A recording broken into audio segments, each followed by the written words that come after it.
All right, I wanted to make a video following up the previous video about this left-handed hitter, the video that went over the presentation, how it showed up in the swing, and some of the adjustments he was able to make.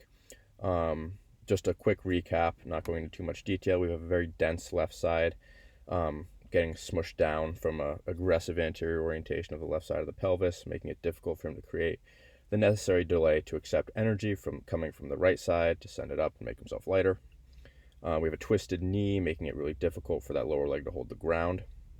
And here we're going to go into a little 6-part sequence he does before he hits to try and get himself in a spot before he steps in the cage to be able to do what we would like for him to do.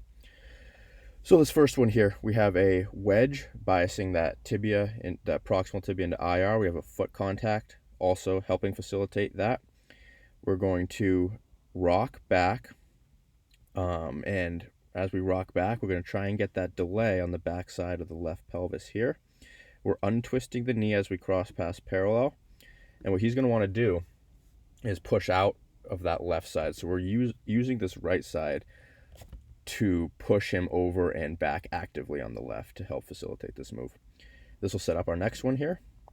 So he's going to, well, I could have helped him set this up a little bit better, but the principle is still the same. So we're setting up open here in an ER space. We're trying to get a lateral knee contact here and apply just a gentle downward pressure on that wedge. And that foot contact is going to hold this tibia, hopefully in IR. Again, I could help facilitate that a bit better. But again, we're setting up with that that untwisted knee here that we're after. And then from this position, we're just going to take it up over the top, accept that energy, and then just rock it back. So after this, we'll go into our next one, which is a left foot forward deep split squat. So what we're looking at here is we want to see that knee travel back behind the heel as he crosses parallel to let us know that he's actually getting that delay or yield on the left side of that pelvis, which he does fairly well here. And then we'll spin it around, look from behind. So this yield is very, very important in the swing to be able to capture that rotational energy coming from that lead side. And now we have a med ball receive. So we're increasing the rate of this yield here. And as the ball hits his hands, he wants to feel as if his heel is getting weighted on that contact. So he's not necessarily going to set up heel heavy, and that's okay for him. But what we want for him to be able to do is find that heel along the way. So that's what we're trying to have here to essentially set up that impulse. And then he's going to work, again, a similar intent here to try and create that delay. Now he's pushing off that right side.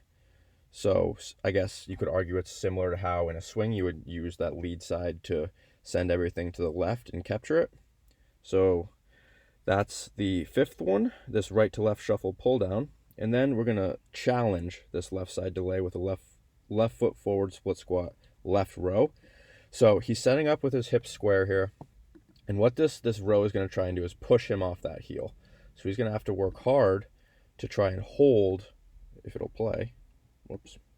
Well, he's going to have to work hard to try and hold that heel as he rows. So again, after we've captured what we think we want to capture, now with the last step is to challenge it.